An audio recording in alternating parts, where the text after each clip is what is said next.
Welcome to Healthcare Rounds. I'm your host, John Marchica, CEO of Darwin Research Group. Today, I'm speaking with Dr. Elliott Fisher, Professor of Health Policy and Medicine at the Dartmouth Institute for Health Policy and Clinical Practice, and the researcher who coined the term accountable care organization and helped get it written into the Affordable Care Act. And we spoke in November 2020 when Elliott laid out three causes or root causes of systems' poor performance and proposed a single system solution. Since then, I think his thinking has sharpened considerably, and I'm interested in getting into it today and learning about some of his new thoughts. So, Elliott, welcome back to Healthcare Rounds. Hey, great to be here, John. Thanks for inviting me. Cool. So, we're going to go back to the early 2000s and the fateful 2005 MedPAC meeting, where you kind of defined the term or coined the term accountable care organization. And ironically, now I don't have my months lined up, but that was the year that I started in the PhD program at Dartmouth. So, but I'm wondering about, I want to know about that meeting, but we talked a little bit about this in our first conversation on Healthcare Rounds. But I'd like to know what the thinking was, let's say in the 5 years before that, some of the experimentation that was going on. Obviously, that boom just didn't pop into your head. No. So what was some of the thinking behind that? And then, and what were some of the things that you were envisioning that you could accomplish with this model? Fun to go back there. It's important to say that really the prologue was the recognition that Jack Wenberg and I had been developing these huge variations in spending across markets, very hard to explain on the basis of case mix, but substantial uncertainty about whether the places that got more were getting better outcomes or better quality. In fact, David Cutler was arguing at the time that, all healthcare has benefits. It just gets smaller as you spend more or as you get more of whatever that service is. And so I was really lucky to get a huge grant from RWJ, the Robert Wood Johnson Foundation, to go look at that question. And it let us identify and study, 5 cohorts of patients who should be identical in risk across regions. You get a hip fracture when you're old and frail. You get a heart attack when your risk factors for heart attacks are so severe that they're more severe. We also had chart reviews for the heart attack patients. Colon cancer, so we were pretty confident that we had identical populations, and then we stratified regions based on how aggressively they treated people at the end of life, which turned out to predict total spending pretty well, but it was a different population. And then we followed them after their index hospitalization for 5 years to see what happened. What kinds of additional care did they get, and then what was the quality and outcomes? And what we found was, people in the high spending regions, don't get more of the evidence-based care that we know is really important. That's about the same everywhere.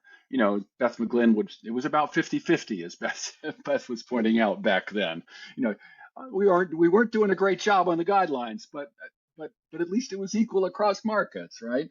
So and then, but what you did get was much more time in the hospital. These are places that spent 60% more total cost of care, and they spent 60 to 70% more time in the hospital in every single cohort, identically. The ratio was identical.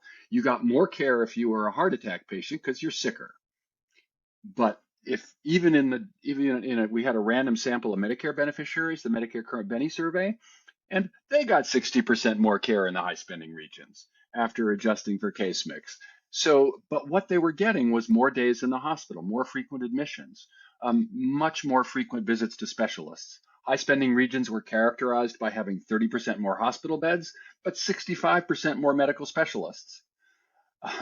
And you saw exactly the deployment of those resources against this population of patients cared for in high spending regions. And, we stratified by every possible thing we could, academic medical centers, blah, blah, blah. It all looked the same. High spending regions just did more stuff that we don't think of care as as physicians. I'm not trying to prescribe a hospital stay. That's a place I manage somebody. So I'm not prescribing a pill. So we also found outcomes were no better. Quality was slightly worse. Um, we had survey data from physicians. Physicians said it's harder to coordinate care. Patients said they don't get any better access. On every single measure that we could find, there was no evidence that high spending regions were getting better care. And what that meant was we're wasting 20 to 30% of healthcare spending on unnecessary, avoidable, discretionary care. That's where we manage people. And that's what led us to start thinking about, so hold it, that's a lot of money. What are the underlying causes of this? And then what might we do about it? And it was it was at that time, people were starting to talk about how fragmented the care system was, how terrible care coordination was for patients with chronic or serious illness. And all that was emerging on the scene. And we basically came to the conclusion that there's sort of four causes of the problem that we thought should pay attention to, and this is what motivated us. First, we're in a fee-for-service system. Should this be about the money, or should this be about better care? So there was some confusion about aims, so we really needed to clarify the purpose of what we're trying to do for the population served by regions, but also by academic medical centers. By the way, we repeated the whole thing just in the populations cared for by America's best hospitals. AAMC had gotten really pissed at us, and we repeated the findings. High spending hospitals were spending $3,000, $4,000, $5,000 more per year on patients with no better outcomes or care. So the second thing was lack of data. We had lack of data on the benefits of all that stuff until we showed it then. But lack of curiosity about variations in practice across, and what we saw was it's all fractal. The atlas always revealed that stuff happened. There was variations at a practice level. There were variations at HS hospital service areas. So anyway, but I think the two things that we landed on is, one is this flawed conceptual model that health is produced by visits to physicians. That's how we think about healthcare in the United States and everywhere, by the way. We are trained in biomedicine. We know the science. We should therefore be able to prescribe the right pill for you, and that's what makes people healthy. You're a fixer. And we are responsible for fixing biology, but so much of this isn't about biology. It's as you've talked about in your prior podcasts with Tim and Mike. Social determinants are important. All the things that also make people healthy. So we thought what we really needed to do was think about systems, because systems produce results, and the system that people get care in is this local network of physicians around their primary hospital, or maybe their hospital and the referral hospital. And we started to look into, was that true? Did people get most of their care from these physician networks around a hospital? And we showed that it was. You could look at the docs who are admitting to or on staff at hospitals, identify the patients who they're seeing, and 70 to 80% of their care would be given by that group of doctors in that hospital.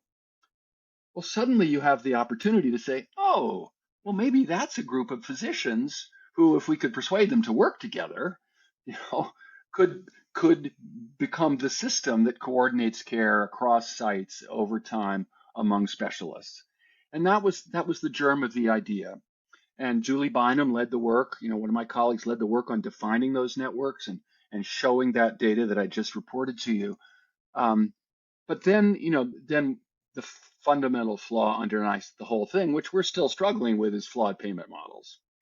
And fee-for-service not only focuses on visits, it focuses on each other service delivered at that point of service. So not only are you paid for that service, but you're held accountable as a nursing home for a nursing stay, as an MRI center for the quality of your MRI. There is nothing about, as a doctor, for the quality of your visit. You're not held responsible for the quality of your primary care physician in any way whatsoever. So we thought this is a cool idea. And there's a wonderful story about that MedPAC meeting I'll just share with you for the fun of it.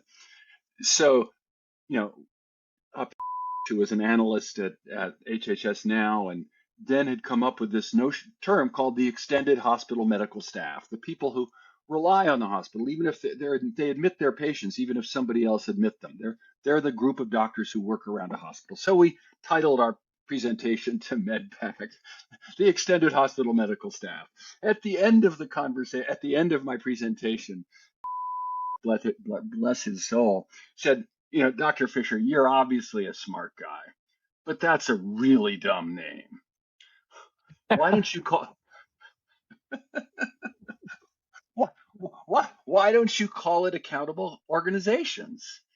And I said, Chairman, I think that's a really good idea. Let's put care in there. Let's call them accountable care organizations. And what happened was the paper was already accepted for publication at Health Affairs. And I called up the editor and said, I got to change the title. And I got to have a footnote. Blaming Glenn, giving credit for the name to Barth. And, 6 months later, we had having a chapter on accountable care organizations in their report. So, if there's one takeaway lesson for all of our listeners, Fred Mosteller, a famous statistician, made the point first, biostatistician, credit is infinitely divisible. And so, sharing credit with, made all the difference in the successes. And the article came out with the title Accountable Care Organizations in that footnote. Anyway, that's the old story. It's a great story, and I don't mean to interrupt. I want to pause for a second because, I work with industry, as you know, in various, in health systems and manufacturers, and a lot of times when I'm introducing people to the concept of more is not necessarily better, right? And things like the triple aim, and it is, when you see first they struggle with this concept because, and I thought, actually, before I even say that, why I think this is important, because I think that people don't understand this history, especially that was a while ago, right? 25-ish years ago, right? Exactly. They But were this thing, all in diapers still.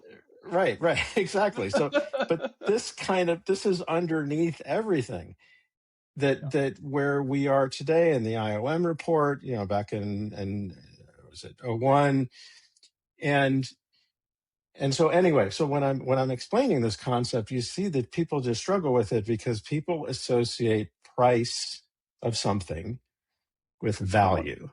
Yeah. And I've got, I don't know how many slides. I've had this conversation. I've taught this undergrads, and it just industry, and I'll throw up like Porsches and Maseratis and all of this, and ask the question, and I'll, a Chanel handbag or something, and people, they're just, as Americans, they're tuned into this. And then I ask the question, what if you spent more and you didn't get better results, quality, value, whatever, however you want to call it? And then introducing this concept of really what we're after is we can do better. We can get better, more value. And then, of course, that's an entirely different conversation, right? What is value, right?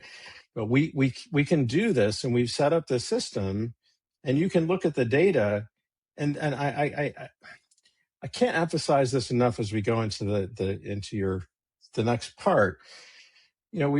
We look at the data, and it is in almost every case, when you go back historically or look, you spend more and you don't necessarily get the results that you want. I think this concept is still a challenge for people, is what my point, Elliott, is what I'm making. I think it's still a challenge for them to get their arms around. Like, people understand, okay, maternal, fetal mortality, or some of these measures that we don't stack up as well.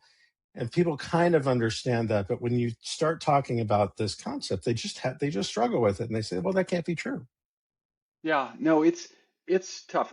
The first thing we did with our grant was write a paper on the mechanisms underlying how more might be worse. And I don't know whether you put articles up on your website, I can't remember.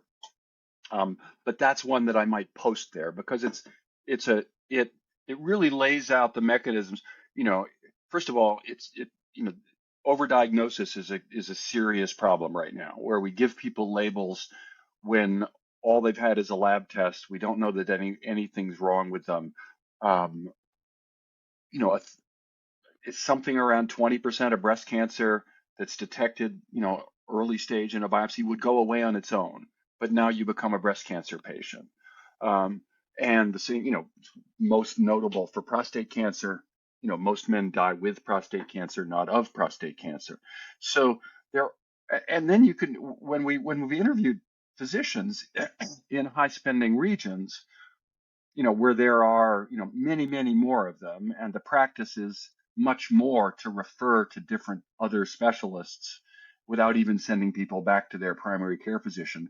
I think people can get it when they say, well, maybe having 10 doctors involved in my care is not necessarily better than having six, because they've all got to communicate with each other. So the doctors are describing in the high spending region, it's much harder for me to coordinate care.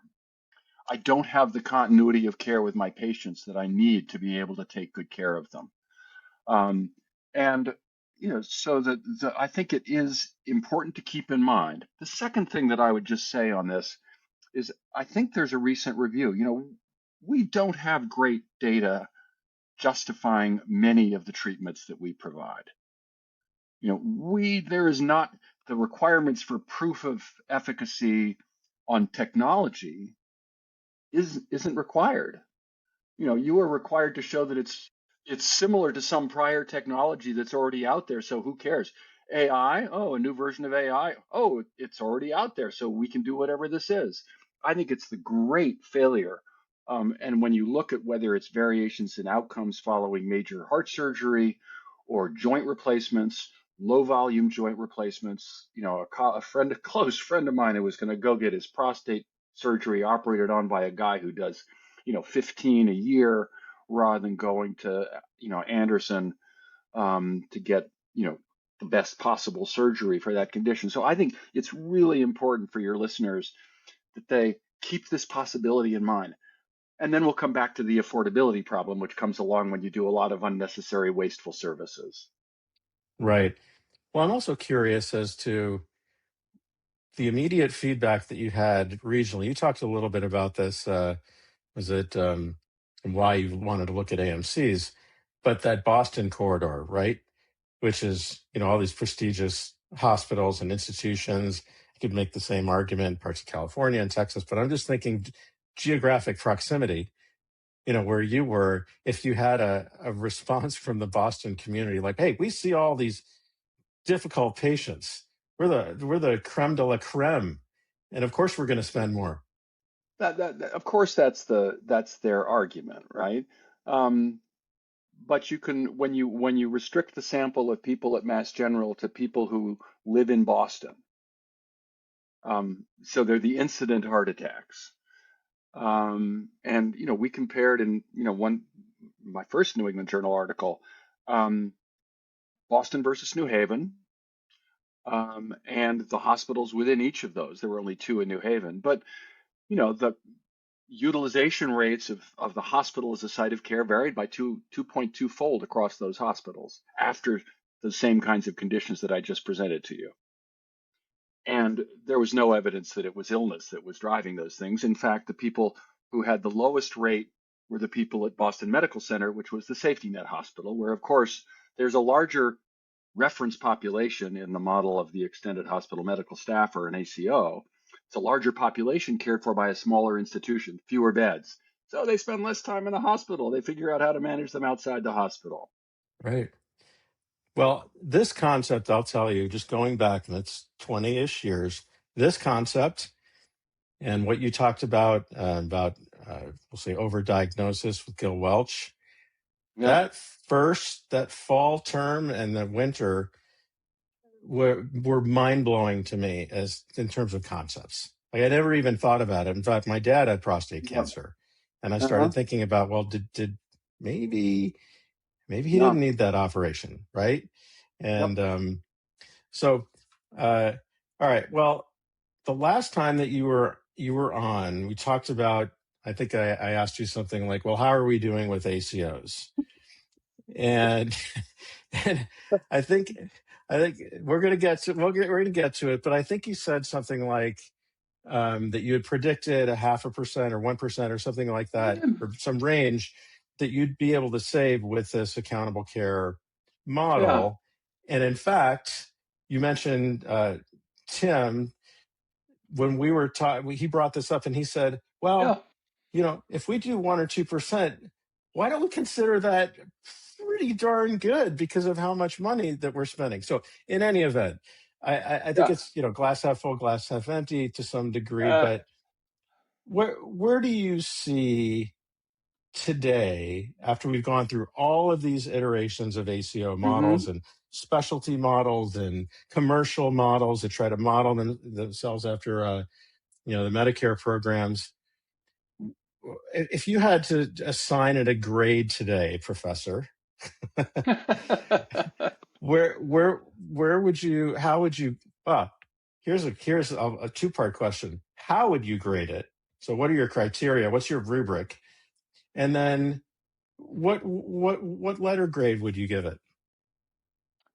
so, I first of all, I went back and read, in my first article about taking this idea to Medicare, which was where we came up with the number, which was 2%. The modeling suggested it was about a 2% savings, which isn't far off what we're seeing.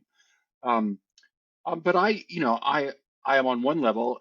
It's a glass totally empty. I thought we'd have transformed American healthcare because we would have moved to a different payment model, which I still believe getting the incentives right, and we can talk about sharpening the model, which we need to do. But you know, I think when you still have 70% of physician revenue coming through fee for service, 90% of physician practices receiving fee for service revenue, almost all hospitals paid entirely by a unit pricing DRG system that pays for that rewards volume.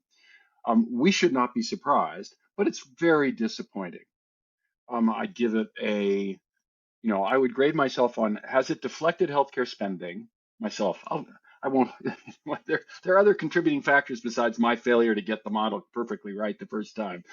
Um, but you know, we did deflect healthcare spending, so I'd give us sort of a C because the magnitude of the deflection was zero. Was not zero. The magnitude of the deflection was very small.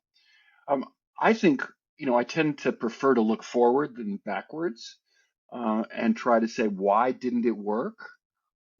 What is the problem here? What are we seeing? And I just referred to it with, so much of the money still throwing for fee for service. So I think the failure is what ACOs have done. First of all, they weren't organizations, it was a contract, right? The vision was we create organizations that can do this. We ended up with a contract that was how Medicare paid doctors to do some stuff for their do stuff for their Medicare patients. That's a contract. That's not an organization. Um, and and but so much of the money is flowing still through fee for service. And in the early days of the model, even now, only at the high two-level risk, and the lead model seems to be offering sort of something close to capitation, if I understand it.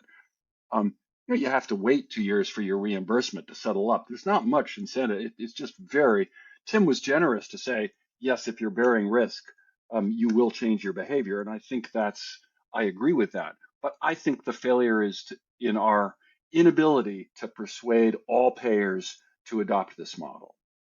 For two things. One, it's funny you said contract because back to my trying to explain to industry people or students for the first time, that's exactly how I describe it. Yeah, In many cases they start an contract. LLC, and it's the Yeah. LLC is what's the ACO, right? But one thing that I think is important that needs to be acknowledged, and you may disagree with me on this, hmm because we're about results, and I acknowledge I'm sitting where you are in terms of evaluating the results. I think you've successfully caused a shift in thinking Hmm. around when I talk to and I interview physicians and non-clinical people, just we'll say executives in health systems outside of this podcast. So for research purposes, Yep. right? And there is a substantial difference from when I started having these interviews in 2012, 13, 14 to the conversations that I have today. People understand this notion of what we're trying to accomplish without blowing out budgets, improving Hmm. care, involving the patient experience, if you will, Yeah, and other elements of now the quintuple aim, right? I see that now maybe and also a sense of frustration because as I've said, just come up, I don't know how many times on the show, the canoe analogy, right? There, we're yeah. trying to go to this new model, but we're stuck in the world of fee for service. But I think there's been the mind shift has occurred, and that I think we need to acknowledge. I agree. I mean, that is, it is, it is an important first step to have people start to develop a different mental model of how we ought to be operating this system. And that it ought to have a broader set of aims, and that the payment models we have right now are kind of problematic, not just kind of problematic. They're in the new world that has emerged since 2020, since 1980, as we look back further, but more aggressively in the last 10 years with the financialization of healthcare, which we'll come to talk about. Um, then fee for service becomes an engine for generating a huge amount of revenue. So net, we've got a long way to go. I mean, I think that we would agree with that. Um, Yeah. but where I want to get to, you said recently, I have to admit, Elliott, I followed your papers. This was one that slipped past me, and I don't know how because I read health affairs, and I particularly forefront because it's easier than lugging around the journal. Um, but you've called it you've brought a new word into this. And after publishing, I think the single system solution paper, George Isham said you'd miss the problem and that it's greed. And that's a big word. Yeah, I know. People throw around the term greed lightly, I think sometimes. But let's get into that. Yeah, so what's really interesting. So the first person to use the term greed, I mean, we were talking about it. George and I talked about it, and yes, there are some people who are greedy. But I think the fundamental thing, and we'll come to it, is the power of the financial incentives to generate more revenue. And those have become the dominant value in healthcare organizations. The bottom line is the value. And I think the reason, um, and we actually said, I think if I'm remembering correctly, some would say greed, rather than I said greed, or George and I did. Um, but but I think that we're now at a place where you know this industry has become a major cause of suffering, especially from sitting in my place where I believe we could be spending 30% less or 50% if you listen to others. That's causing harm, and we came into this work to reduce suffering. And that's, and I think all my friends who are administrators would say, "Oh, I wanted to work in healthcare because we're doing good. We're serving the public." And this is where this question about, gee, are we really? What are the ways we could be doing better? And that's really the purpose of what, George and I pointed out, is that there are all sorts of ways if we decided to be stewards of our communities or the patients we serve, we could act differently.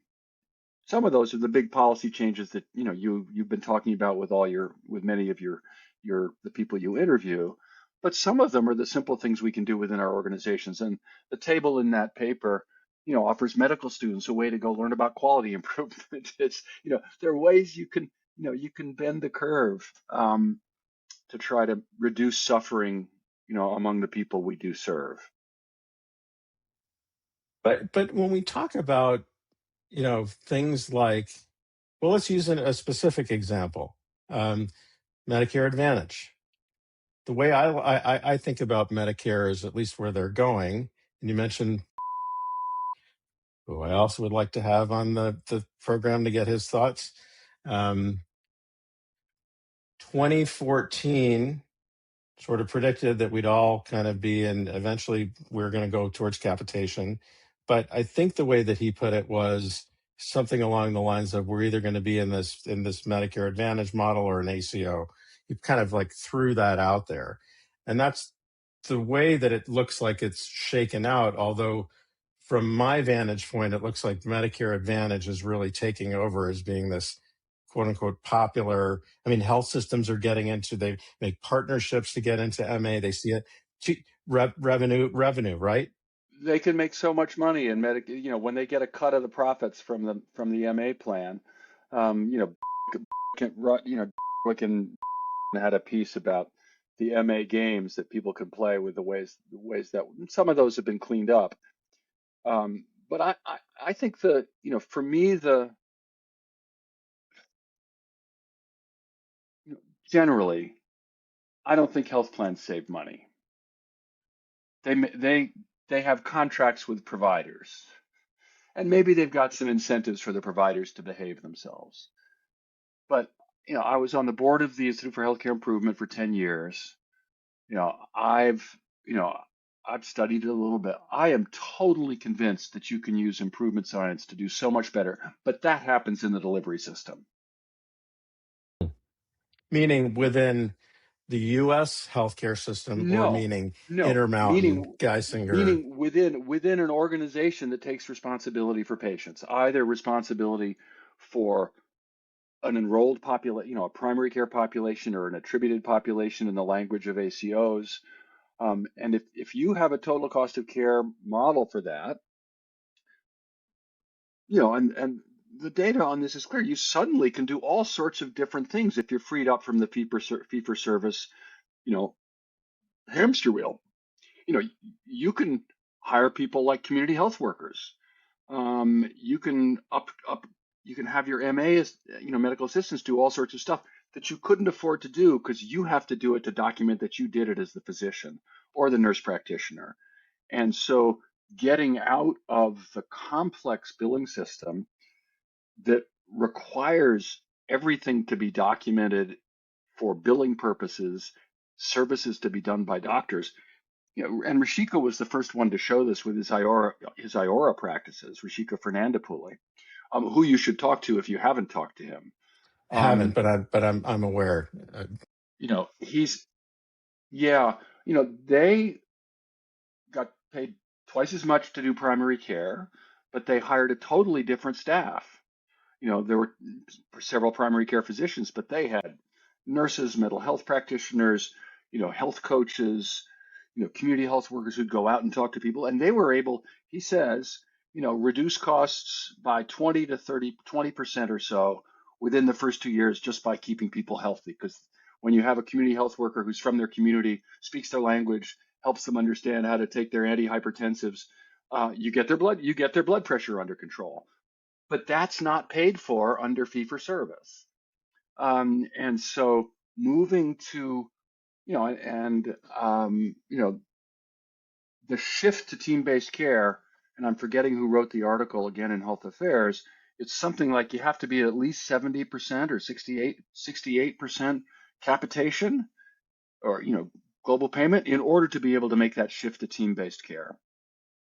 So we haven't tried yet. I'm wondering. So I'm thinking about technology. I know this is something that you've thought a lot about. But going back to the person who says, "Well, we're doing good, Elliott. I'm working in this health system and we're doing good." I can tell you for a fact that for over the years, most of the people that I've met in medical devices, my wife now works as a nurse, and now she works for a medical device company. In pharma, viewed from the outside, and I'm sure you have a lot to say about pharma, and we may get to it, but viewed from the outside, they're the, pill pushers and greedy and using those terms and things like that. And you see Shkreli and these horrible examples, raising Hmm. price 2,000%. I don't consider that the bulk of the people that I run into in Yeah, industry no, I who, agree. they made a choice at one point to say, I want to be in healthcare. Maybe I'm not a physician, maybe I'm a nurse, Yeah, but I want to do this, right? But there's something about technology in the healthcare space. When you think about, and this is going to sound really half baked, but I've been thinking a lot about this. You think about computers and Moore's law, in a lot of areas where technology, as it gets better and better, costs go down. But in the healthcare space, that's not the case. You get no, better exactly. as a blanket statement, you get better technology, new MRI system. Everybody wants a new MRI system. You come out with a new pharmaceutical that, let's say, does a better job at lowering blood pressure with fewer side effects. Now that drug is 4 times, 10 times the cost of the next available pharmacotherapy. And so it feels like the technology itself, if we got better results from having more technology or better technology, we would look like a lot of other industries, but that isn't the case. Why is that? I think technology is driving up costs astronomically. Um, and the what's missing are, right now, you buy the new technology, you can charge for it, and you can advertise. Oh, look, I got the will, whatever device that's the most modern, cool, astrophysically, blah blah blah, whatever.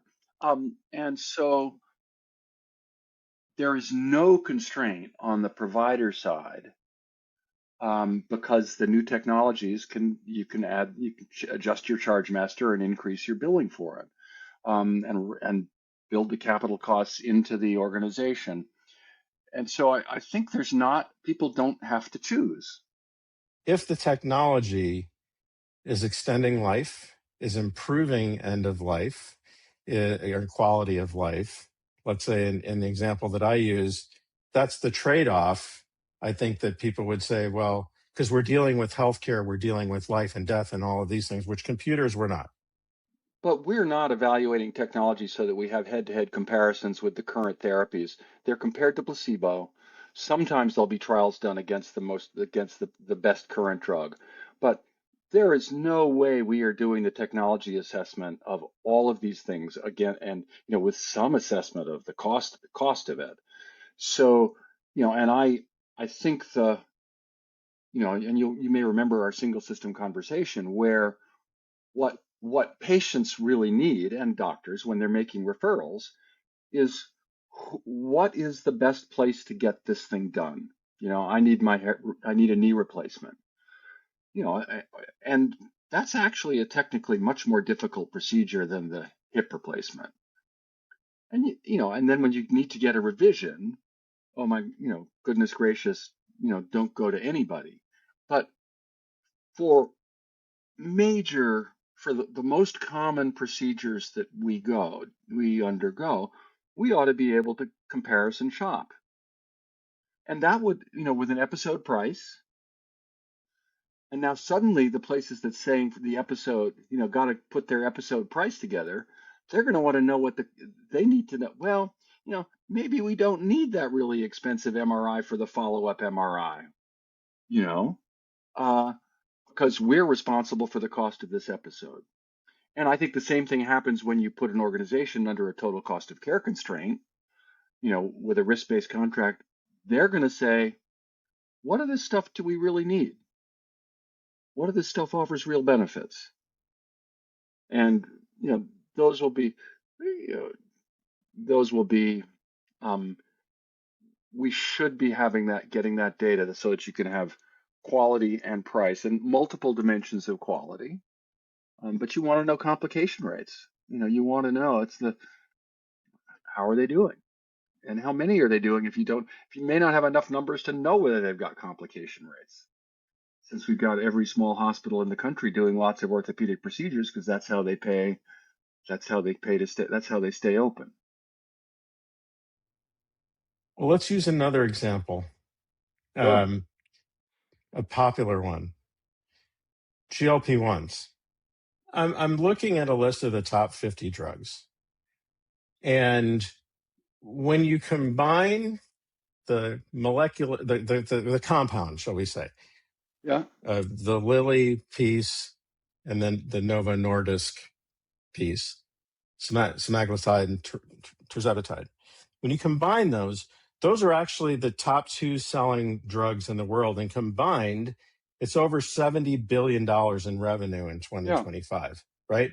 But there's two things that I think I want you to, as a physician, as a researcher, that I really want to hear your thoughts on that may offset the system cost. One, there's all kinds of benefits and risks that we don't know, right? But there are all kinds of Right. benefits. Yep. Lower weight. It leads to a whole bunch of good, better Yeah. outcomes, right? We don't need to Exactly. list them, but there are benefits. Yep. And then the second piece, which is different from, let's say, Keytruda, which would be in this new ranking, would be the third biggest selling drug. We're not talking about cancer, and it is being reimbursed through insurance companies, but there's this whole other model where people are paying $300 a month for their Wegovy, right? It's coming out of cash because people say, well, I want to look better. I want to feel better. My Right. insurance company's not Sure. going to pay for it. So Dr. Elliott Fisher's thoughts on GLP-1s. Go. Well, first of all, I think I I worry that's a distraction from the half of healthcare spending that we should be paying attention to. Fair enough. So Fair enough. I'm willing to answer the question. I think we need much more information. I think they may offer real benefits. I think if we had a pill right now which helped people be so healthy that sick people didn't, reduce their hospitalization by 20%, we would fill all those beds with somebody else. Yeah, well, then you're not really addressing the problem, right? Obviously. So the challenge is that we have a system that is designed to meet the revenue, the capacity of the hospitals, the people they've hired, the size of the workforce. Pharmaceuticals are added on top of that. But if we don't get our hands around utilization, which I think the IHME folks point to as 70% of the variation in spending is due to utilization, not price. I think others would say price is right up there, and I agree with them. I think price is really because they're both avoidable, right? They're both avoidable costs, So I think you know, I think the GLP-1s offer tremendous promise. If they really are beneficial, it looks like they're coming out pretty quickly. Competition may bring prices down, and so I think we want I want good medications. My father's life was saved by a great surgical procedure. I can't remember which one of my hips got replaced because they feel that the one that got replaced feels just like the other one. So medicine is great, and it's a cause of avoidable suffering because we're spending too much on it. Well, not to dwell too much on this piece, I think this is an interesting experiment, which is why I brought it up. The experiment, and you mentioned it, you said, well, it's becoming hot. The competition is becoming hot. It's a perfect way to look at, I think. You have the insurance markets that really they're covering the diabetes, we'll call it just the diabetes drug of these compounds primarily, and in some cases, the weight loss version. But when you see what's happened with, say, Hims and Roe and these online providers, and even I've seen health systems and others that are offering cash for these drugs in the private market, if you will, the price went from $1,200 a month down to $300 a month almost practically overnight because people aren't going to pay that kind of money.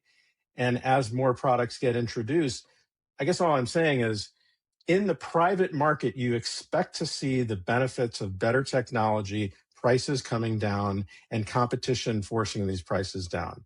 When it's in the insurance market or the PBM market, or however you describe that, the price stays high and of these new drugs, and there's zero competition really. And so I just wonder, sorry, I haven't thought through this completely. This is a plane ride. I'm thinking about this on the way home last last No, night. I think, as we talked about last time, there are ways to make this market work. We could have competition among health plans if they all had identical benefits and were required to, with identical quality measures. I mean, that's what they did in California, covered California. You can't be on the exchange unless you show that you're a decent system. And then you have to have these quality measures. And by the way, your benefits at each tier of each metal tier have to be identical. So people can shop um, shop based mostly on price, and they did. It drove costs down. So we could have a competitive insurance market. I don't know whether we need insurance. I think we should have an agreement. I'm back with Alan Enthoven and and sure we need competing integrated delivery systems, but that's not where we are right now, and we have challenges ahead of us. So talk to me about this utility model.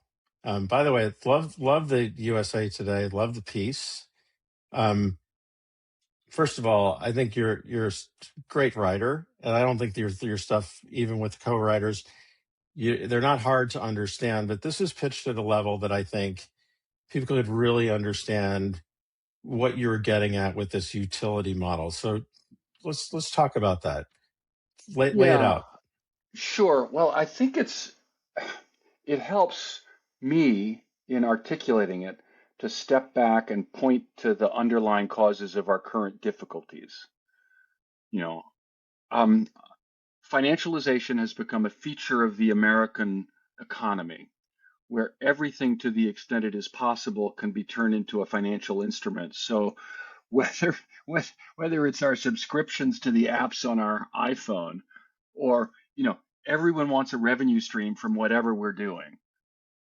Hospitals are deep in the middle of that, and part of that is this shift that Milton Friedman really caused, the Chicago School, to believing that profit is the only motivation that's worth paying attention to. If you give someone a profit motive, they will fix it. So financialization, leads to all sorts of strategies in healthcare: raising prices where possible, increasing the provision of high margin services, cutting costs, make employees work harder, burnout, whatever. And private equity just accelerates all those things. Market failure is a second fundamental problem, which is that 90% of markets aren't sufficient to support hospital competition. 65% of specialty markets. This data is 10 years old from folks at Berkeley, and so for our audience, our listeners, economists have a measure of the number of entities that are competing within a certain market for services, and hospitals can have defined markets. And as we have had consolidation of hospitals and becoming hospital systems, the calculations were done across, I think it was hospital referral regions, or it may have been metropolitan service areas, to show that 90% of them would not, do not meet the criteria for sufficient competition to keep prices down and So this is improve the quality. HHI, the two names Yeah, that I can I never think they remember use, how to I say it think right. they're Hirschman-Herfindahl index or something like that. Thank you. I Right. took a freshman seminar from Hirschman. What a character. Anyway, I didn't appreciate him at the time. But so once you have a monopoly, you can raise prices, and that's where Uwe Reinhardt 30 years ago, it's the price is stupid. On the commercial side, that's certainly true, and so market failure just means we all pay more, and the quality is worse. There's been really good work. Gruber, I think, at Penn. I may be misremembering. We've really done good work on competition and quality, and you get higher without competition. You get higher prices and worse quality. I think McClellan did some of that work as well. Um, there's a third problem, which is the collective action problem, and that is that the wealthy and powerful show up in Congress. We're used to seeing them in their dark blue suits wandering around. You know, even in Vermont's legislature, there were something like 300 lobbyists registered. This is the smallest state in the country. Gee whiz. Um, and um, they show up and the public doesn't. What the public utility, and we recognized in electric utilities a long time ago and water utilities that they have natural monopolies. And so every state now has a public utility commission and the District of Columbia. And the it's a mental model for thinking about how in a healthcare system where consolidation is happening a lot, where um, it's really hard to judge the quality. Well, what public utility commissions do is say, hey, the lights got to stay on. Their criteria you got to meet. You know, and so you could public utility mission could measure quality, could report quality, could make sure that local monopolies, and they wouldn't have to regulate everything, but they would say, how can we sharpen, how can we improve the healthcare system? Now that's one for that's what led us, the four of us who wrote that New England Journal article that you mentioned in your note to me, around why we need strong state agencies to do this, because it can't be regulated from the federal side. There's too much that states are already responsible for. Insurance regulation, um, the safety of some technologies. So states have to be in the middle of this.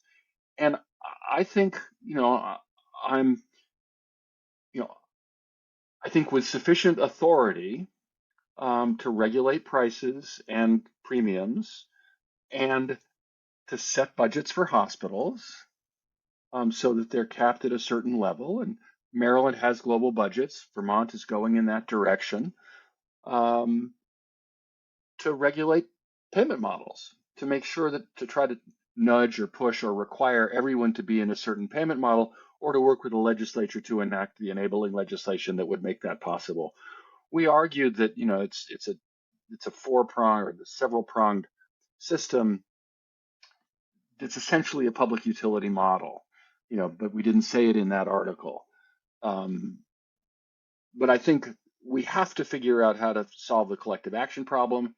And unless we all start doing community organizing, which is another way of doing it, you know, we need regulation. We need a regulatory body that's going to do it. First thing I remember way, way back when in public policy, the first concept you learn about is collective action problems, right? Yeah. And they abound with market failure.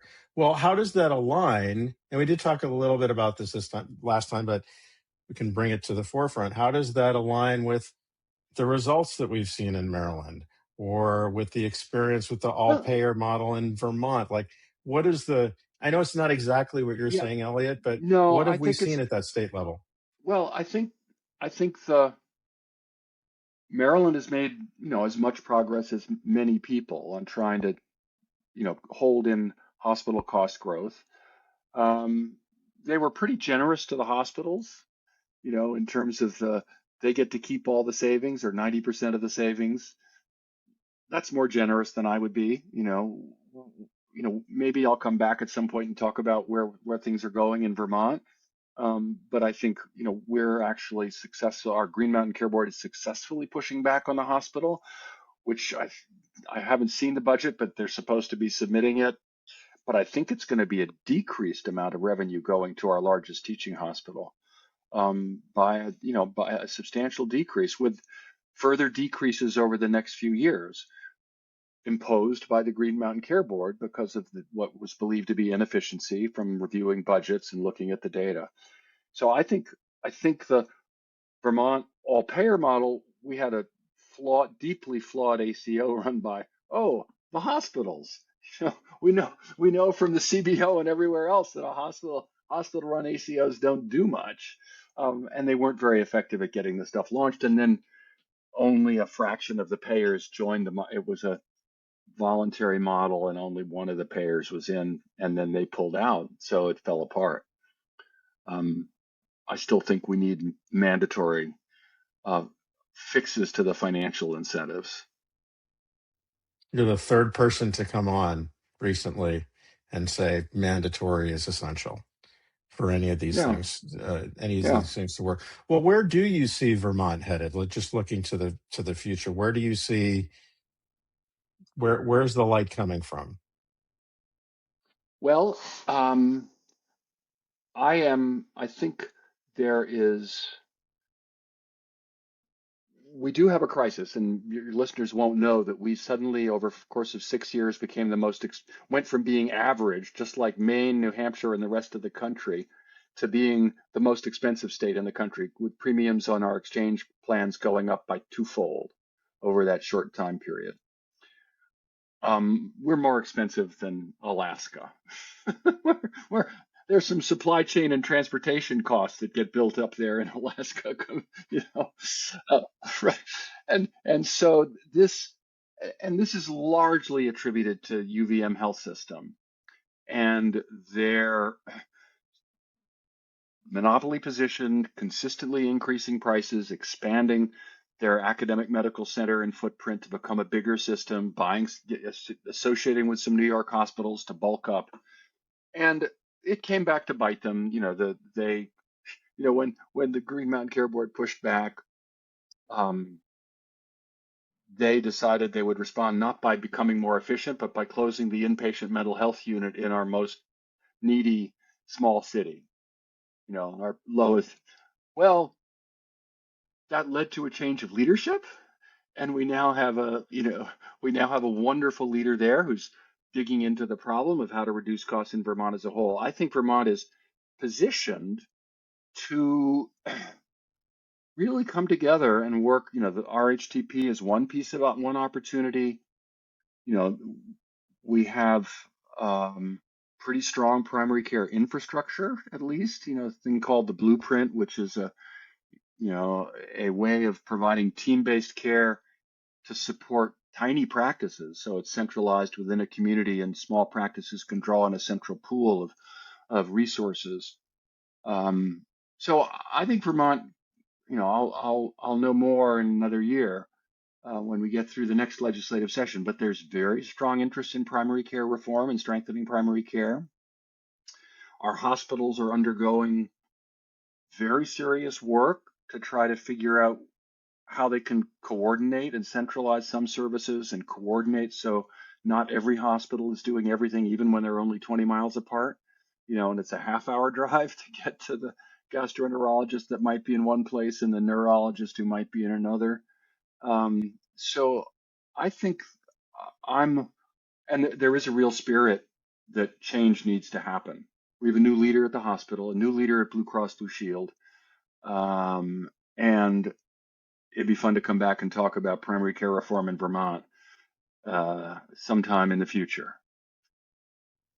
Well, I'm going to hold you to that. I know we're at the hour mark, and I just had one last piece, and then we can wrap up, Elliott. And again, thank you for taking so much time.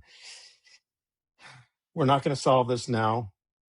I think Oh, there's come a on, fair amount almost. of we're tried in an hour, right?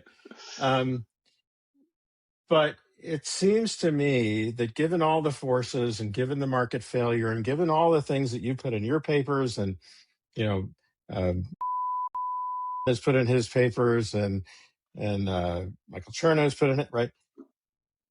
I think it obviously has to start. We've got to start statewide, start local, start something, because we're not going to see some panacea coming down from the federal government. I firmly Absolutely. believe that.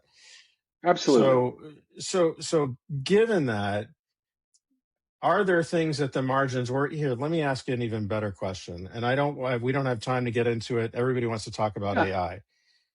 But is there a disruptive technology?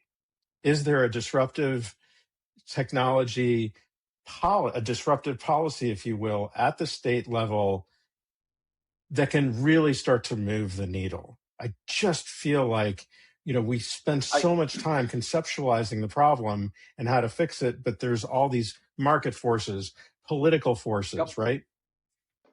The disruptive technology that I think is on the horizon and may even come as a consequence of the RHTP is a single EHR across all the systems. Everybody's on the same EHR. If you look at Denmark, how they provide, 24-hour access to great telephone coverage talking to a primary care doc. They have a single EHR. Anyone can log on and see, all the visits you had to the emergency room and what problems you have. I think a single EHR, and that's what, the new CEO of our larger hospital, Steve Leffler, has advocated. If we all get on the same EHR, so much can happen, whether it's measurement to support improvement, whether it's measurement to support accountability, putting that platform, and then it's integrating care without having to be owned by the same, big, giant behemoth organization. So that would be my version of the disruptive technology. I think the second thing is we know our strategy. The strategy has to have three legs. Delivery system reform is about great primary care and home care support that keeps people out of the hospital. Making hospitals focus only on what is necessary to happen in a hospital and not doing anything that's unnecessary or unwanted. And third, the payment models that support that. Well, I think we can leave it there with that for the next time. And I'm not gonna wait 5-6 years, Elliott. I'd love to have you back. This is a great conversation as usual. I had my list of questions. I think I got to 2 of them. There's just so much to talk about, but it's just a delight having you on. And I have to say, your influence is almost immeasurable on where we are today and the kind of thinking that we have around changing the system for better and really making it better for patients, which at the end of the day is what I think we're all in agreement about. Yeah, so thank you, that's why Elliott. we're all here. John, thank you. It's always a treat to talk to you. And of course I'll come back. But people won't want to hear from me for at least a few months anyways. This guy who talks too much. Anyway, take care. Absolutely love it. So again, thanks. And thanks everybody for joining us on Healthcare Rounds. And to our listeners, if this episode made you think differently about where healthcare reform goes next, and I hope that it did, please share this with a colleague who needs to hear it. And if you're not following the show, now's the time. Listen on Spotify. Please follow us there, or on Apple, wherever you get your podcasts. Make sure to listen, share, and subscribe. I'm John Marchica. We'll see you next round.